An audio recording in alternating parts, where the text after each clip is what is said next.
Steinhouse, and welcome to Money Chat Now. Money Chat Now is a politically charged stock market pre-show giving you the politics of the day and the biggest moves in the stock market.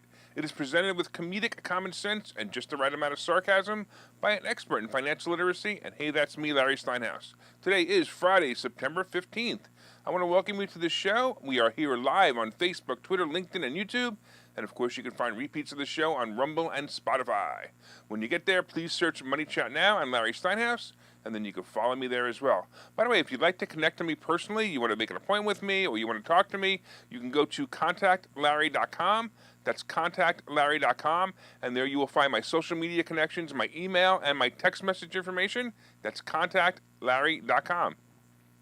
Hey, just a reminder, if you're watching online, hit that like button.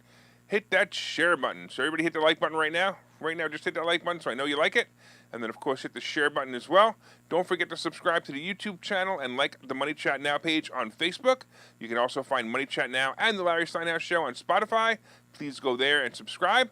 Hey, you can also comment live during the show on YouTube, Facebook, LinkedIn, and Twitter. And please say hi so I know you're watching. By the way, real quick, want to say hello to a couple people already saying hi. Thank you so much. We've got Peter, we got Mike, we got John, we got Jose and James both on YouTube, and we got Tommy, and we got Charles and Deb. Everybody saying good morning. Good morning to you guys too. I totally appreciate you guys for watching. Thank you so much. By the way, if you have not joined the Money Chat Now fan page on Facebook, please do that to make sure you can always see the show. If you like the Money Chat Now page, you can still view the show. And when I'm in Facebook jail, I guess it's actually not liking anymore. I think it's following now. Anyway, I can only transmit from the page if I'm in Facebook jail. So please go to the Money Chat Now page and follow it. I guess that's what I want to say, right? All right. So today we're going to be talking about, of course, the market recap. We're going to be talking about Queen Elizabeth II coins and also dollars. And we're going to be talking about the new place called Migrant's Vineyard. Oh, you're going to like that. Money Chat Now is brought to you by Investor Schooling, and you can attend a complimentary class this Thursday by going to investorschooling.com, and there you will learn about real estate investing and stock option trading from those who do it every day. We had a great class yesterday on stocks, on how to read stocks, how to understand stocks, and if you were there, you learned a lot, and every week you're going to learn something else.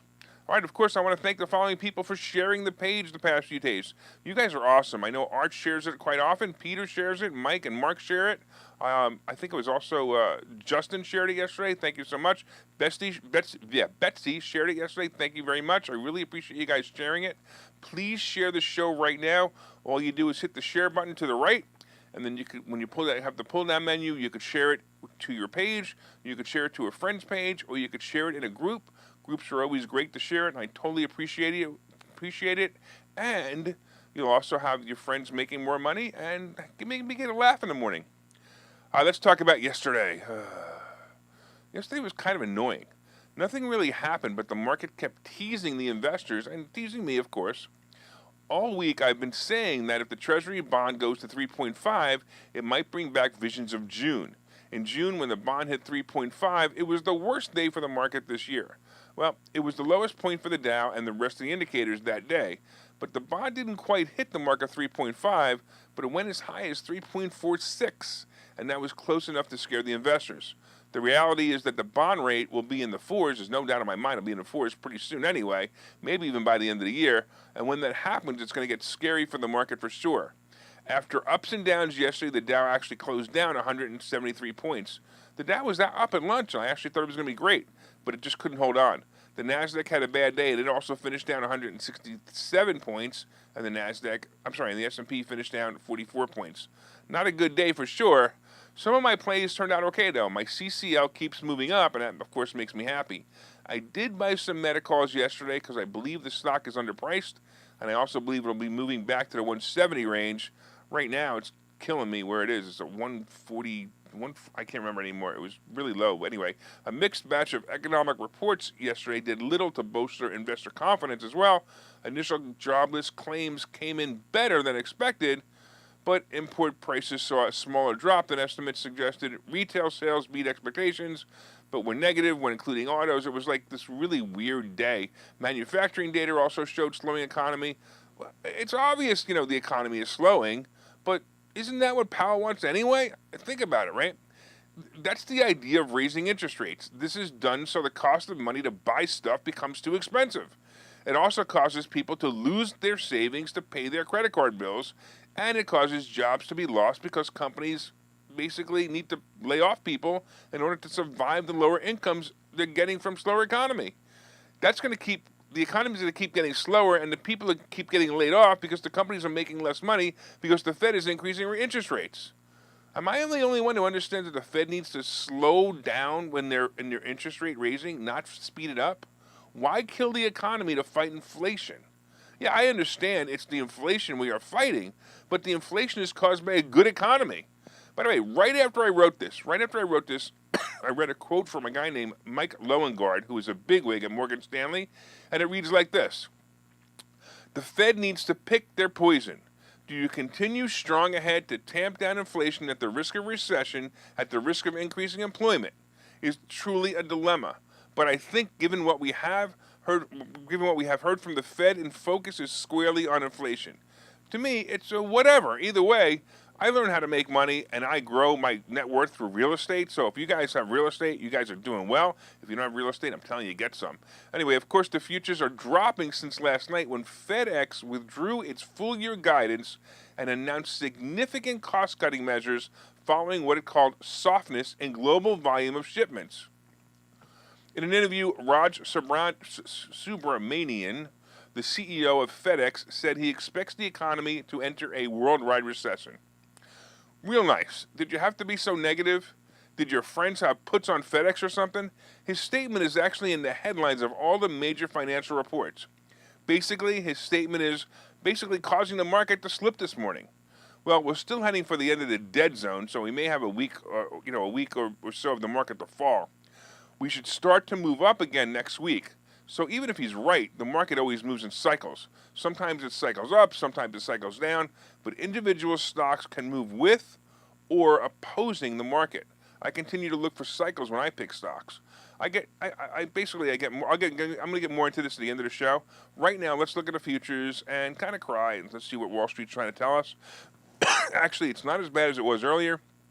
The Dow is only down about 125. The S&P is down 15, and the Nasdaq is down 42. Kind of hoping it's going to come back. All right. Anyway, real quick before we go to the next topic, let's see if there's anybody here to say hi. Oh, let's see. We've got a whole bunch of people saying hi. We got Deb coming in. We got Charles coming in. We got Tom coming in.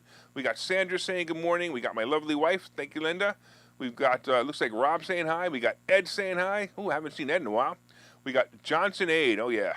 And now, of course, we got James coming in from, James says he's going to sell me my Get Out of Facebook Jail Free. And, of course, Betsy, who always shares it, and Dave says hi as well. So say hi to Dave for me, Betsy. My brother Seth is here, and, of course, Bill is here as well. All right, let's get into the next topic.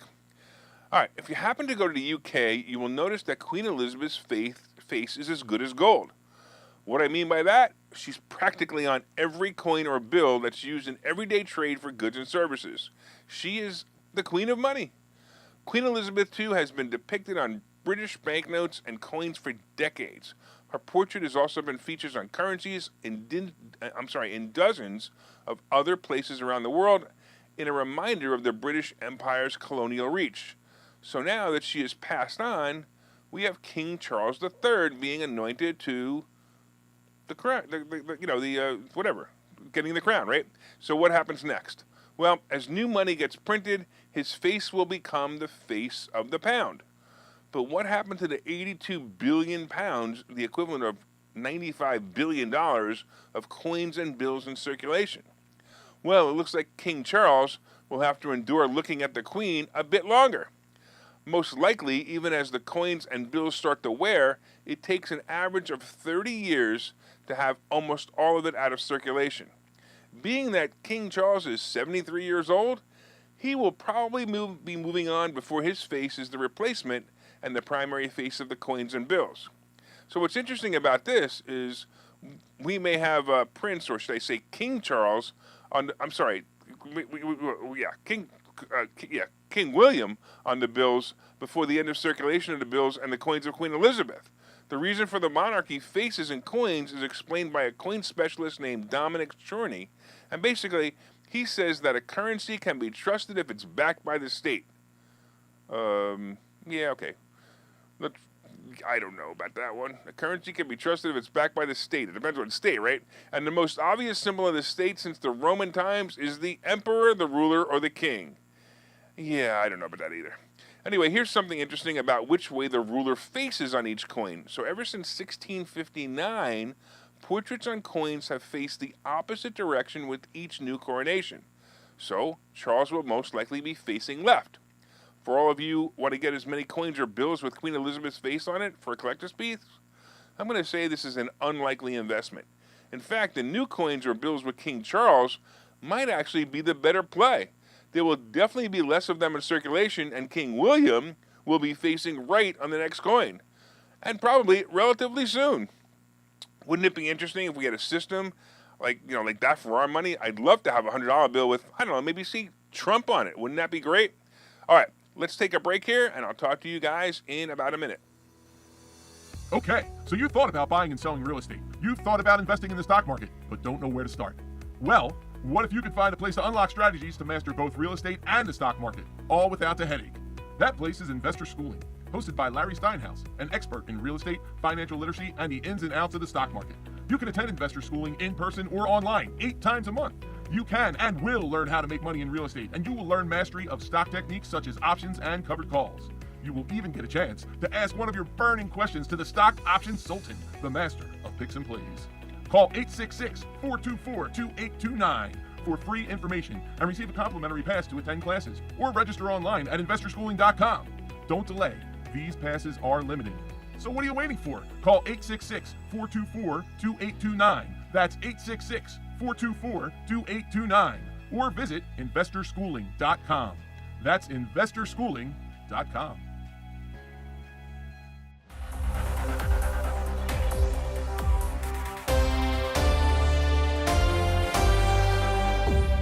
All right, welcome back to Money Chat Now. I'm your host, Larry Steinhouse. And of course, if you'd like more information on investor schooling, you can go to investorschooling.com or call 866-424-2829. That's 866-424-2829. Hey, I want to welcome you back to the show. We are here live on Facebook, Twitter, LinkedIn, and YouTube. And you can also find repeats of the show on Rumble and Spotify. Hey, please search Money Chat Now and Larry Steinhouse on Spotify and subscribe there as well. Hey, if you'd like to connect to me, by the way, you can connect to me by going to contactlarry.com. That's contactlarry.com, and there you will find my social media connections, my email, and my text message information, contactlarry.com. By the way, I still want to remind you that we still have room for our event tomorrow. That's right, tomorrow, the 17th, it's an all-day event featuring some of the most brilliant minds in business, including Hannah Kessler, the single millionaire chick, Chris Noggle, the money multiplier, Bill Walsh, the rainmaker, and of course myself, Larry Steinhouse, the host of Money Chat Now and the CEO of Investor Schooling. It's an in-person event and seats are selling fast. I think we have 3 seats left. But either way, just go there, go to 4mmw.com. That's the number 4mmw.com, and you can sign up to get your ticket now. All right, so far, of course, we've been discussing the market recap. And it looks like the futures are starting to come back a little bit. I mean, it's certainly coming back from this morning when they were down well over 250 points. Now it's down 104. I'm starting to have some hope for the day. The S&P is down 12, and the NASDAQ is down 30. Again, that was down pretty far, too. So maybe there's some hope. We'll have to see. All right, we also talked about Queen Elizabeth coins. My suggestion is start to collect the King Charles coin, because that's probably going to be worth a lot more than the Queen Elizabeth coin. And, of course, coming up, we have Migrant's Vineyard. And then we have today's picks and plays.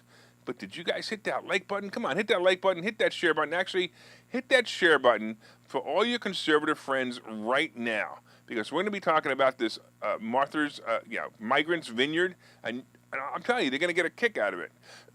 So make sure you share it. Also, leave me a comment to say hi if you haven't already. Leaving a comment is the only way I know you're watching, so of course, leave the comment.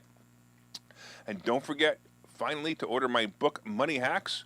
And if you ordered it, please leave a review on Amazon. The book is called Money Hacks by Larry Steinhouse, because everything you think you know about money is wrong. So go read this book. You'll really enjoy it. All right, let's get into this. Hold on real quick. I just want to say something to somebody online.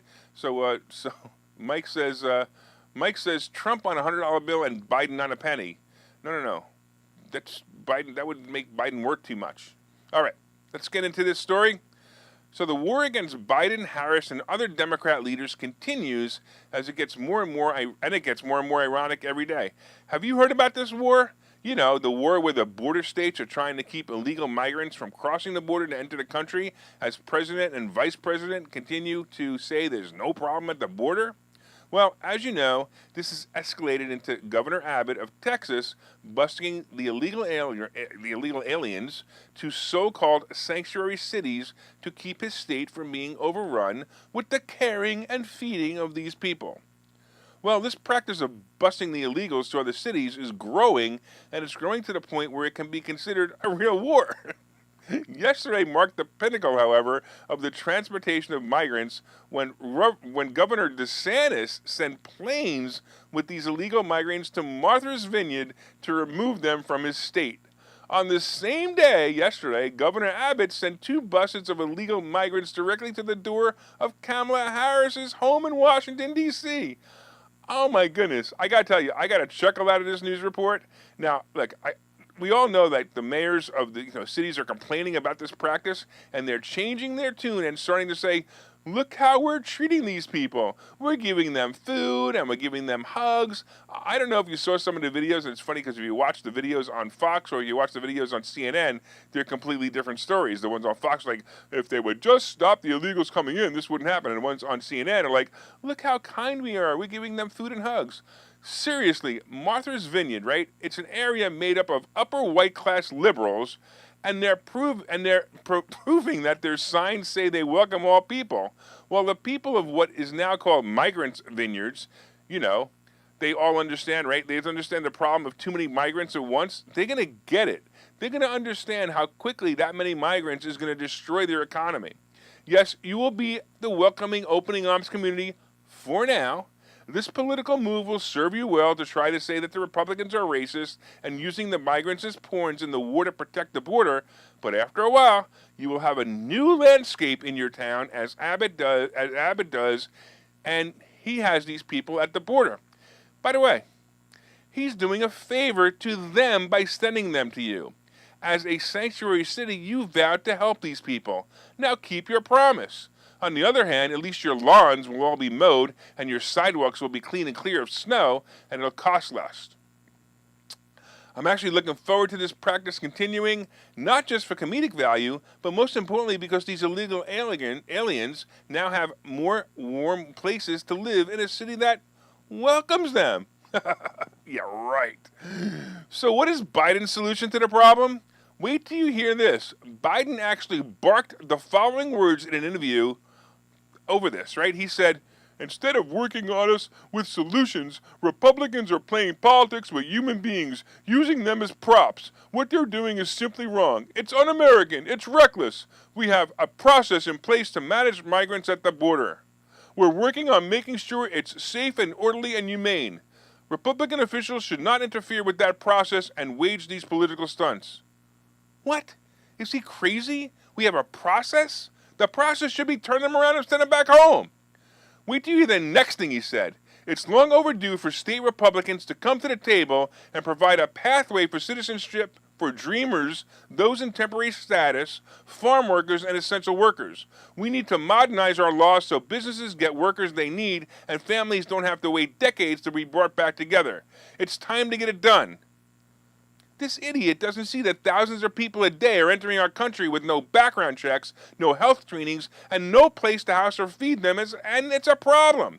It's just another sign of dementia. Earlier, White House Press Secretary Karen Jean-Pierre denounced Republican governors Ron DeSantis and Greg Abbott sending migrants to Martha's Vineyard and Vice President Kamala's residence in D.C., and she said it's a cruel, premeditated political stunt. She continued, and she said, the children Governor Abbott abandoned in Martha's Vineyard, the children that Governor Sanders abandoned, and well, they deserve better. They deserve better than being left on the streets of D.C. or being left in Martha's Vineyard. Well, duh. That's why he shipped them to you guys. You said you would take care of them. Now do it. They're in a safe place now. The sanctuary cities have been claiming they will take care of these people. Now carry on and take care of them. Just like the visions of the people who come to to a country has exacerbated the problem of illegal migrants crossing our border, you will see that the governments of these states will continue more and more trips as you, the sanctuary states, continue to prove it's the best place for these people to be. The ones on the buses and planes are the lucky lottery winners.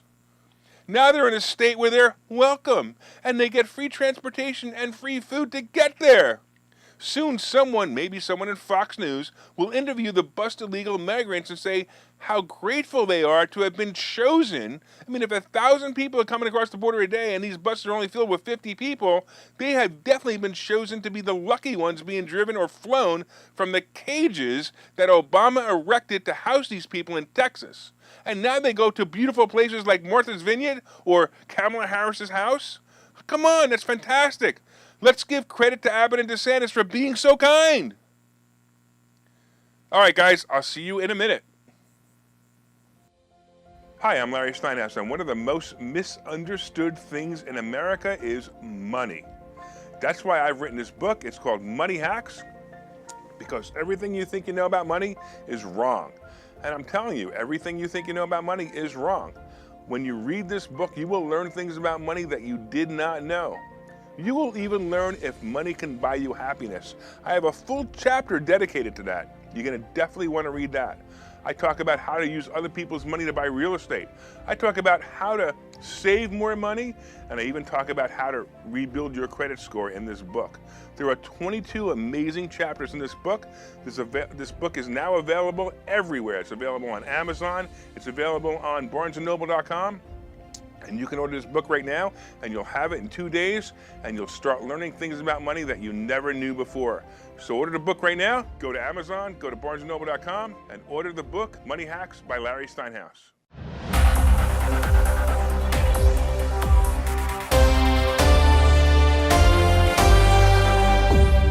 All right, welcome back to Money Chat Now. I'm your host, Larry Steinhouse. Hey, by the way, would you like to be a sponsor of this show? Your name and product will be delivered to hundreds of loyal listeners and watchers of the show. Hey, you know, we're expanding our base every day. And if you'd like to get your product or service out to my audience and help keep the show on the air, I'd love to have you as a sponsor. Hey, just reach out via Messenger or send me an email or just talk to me. Larry Steinhouse. You can reach me there, or you can go to contactlarry.com. You can reach me there. By the way, we also have a Spotify channel. That's right. You can subscribe to the channel and listen to all the reports. They're broken out for your enjoyment. Look up Money Chat Now on Spotify, and you can subscribe there as well. So I just have to make a couple of comments. So you know, Ken the Democrat, of course he's all up in arms, right? Oh, no. So he wants to say, he said ship DeSantis to Russia. I got to be honest with you, Ken. I'm all for it. He would be able to stop the war. All right, so far we've been discussing, of course, the market recap, and the futures are down, still 115, so it's still better than it was earlier, but it's not that great. We talked about the face of the coins in the UK, and of course we talked about the fact that these guys are shipping the lucky one, the lucky migrants, to Martha's Vineyard and also Kamala Harris's home. I'm telling you, this is brilliant. It's much, much better, and these people are going to be very grateful. Coming up, of course, we have today's picks and plays, but did you guys hit that like button yet? Did you guys hit that share button? Come on, tell me you hit that share button so your friends could have watched the last segment. They would have loved it. Tell all your friends about the show. Let them know that it's both entertaining and educational, and please feel free to share it on your page or other groups that you feel will enjoy the show. And by the way, one more time, there's still time to register for tomorrow. I think, like I said, we have like 3 seats left. It'll be an all-day event with amazing speakers. They're going to be teaching you things about money I bet you didn't know. Register right now. Go to 4mmw.com. That's the number 4mmw.com, and you know you want to be there. All right, let's talk about this real quick. I'm not so sure that I'm looking forward to today's market. It looks kind of bad. Wall Street was already under pressure, and now, of course, with this FedEx CEO making the prediction that was an echo of something that Elon Musk said, that we're heading for a great recession. Look, we all know we're getting a recession, and my prediction is officially it'll probably start in February. However, we didn't need to be reminded by it. Ugh. You know, I got some options expiring today, and that's going to kill me. Anyway, as I said earlier, we have about a week to go, and out of the vicious dead zone. So if you don't know what the vicious dead zone is, you need to come see me in Investor Schooling. I teach a theory called the dead zone, and that's where we are right now. In fact, I would predict the end of next week will be the start of slight upticks. Meta, Apple, Google, and Amazon will all start to move up slowly, and about 4 weeks from then, they will move up fast. Look for it to happen, and hopefully you'll be in good place when it does. Remember that scared money don't make no money. Be cautious, but don't be scared. This is the time when bargains come out. Look for good, profitable stocks of good companies. Companies that will last through the bad times. Companies like those whose products you use every day and can't live without. Technology is also a place to be. Think about the future and what people will be doing 3 to 5 years from now. Buy these stocks and hold them. All right, let's look at the futures one last time and see if we can get a hint of what Wall Street is expecting this morning. And again, it's not really moving much. The Dow is still down about 114, the S&P down 13, and the Nasdaq is down 30. But I'm still glad that it's moving forward. So we might actually, it might not be as bad of a day as I thought this morning. We might even end up positive. We'll have to see. Usually on a Friday around 2 o'clock, craziness happens. So it could actually be interesting. All right. Let's get into the crypto scene. Ethereum launched new software that was supposed to be the greatest thing since, I guess, the invention of Ethereum. Well, the market kind of yawned at this launch, and the cryptocurrency actually fell yesterday below 1,500. Bitcoin is still struggling to maintain the price of 20,000, and I'm telling you, both are going to fall to about half their current values within months. Sorry, guys, but that's really the way I see it. I mean, if you're a hodler, good luck. I happen to be a hodler on certain crypto because I can't figure out how to get it out of my crypto wallet. And that's part of the problem as well. If you don't know how to use it, if the majority of people don't know how to use it, that means that you can't do anything with it. Gold and silver, however, are also terrible. However, I do have to say that I think they're good buying opportunities. Gold is now below 1,700 and silver is under 19 again. I bought some more this morning. I think it's a good play. The Treasury bond is right around 3.46%. And I'm telling you right now, four is going to happen in the next 2 months. Probably at least by the end of the year. As we approach the 3.5% mark, the market's going to continue to fall, but 4% will probably be the next benchmark, and that's going to be happening soon. Oil is about $85 a barrel, and the average gas price is about $3.69 a gallon. You know, it's the oil hype thing really bothered me, but that's what it was. It was just a hype thing. There was no reason for it to go as high as it was. I know we want to blame Biden, and that's true. You know, the regime is bad for a whole bunch of things, and you can't blame him for bringing gas prices up into the fours. But once it hit 5, it was just BS. I want to thank you for watching Money Chat Now. We are live here every morning on Facebook. We are on at 7:30 on Facebook, Twitter, LinkedIn, and YouTube, and you can also find repeats of the show on Rumble and Spotify. My name is Larry Steinhouse, and I am the host of Money Chat Now. I am the CEO of Investor Schooling, and don't forget you can contact me directly at contactlarry.com. I will also be on the air tomorrow on WPHT at 10 a.m. if you want to tune into the show. Have a great weekend, and make it a profitable day.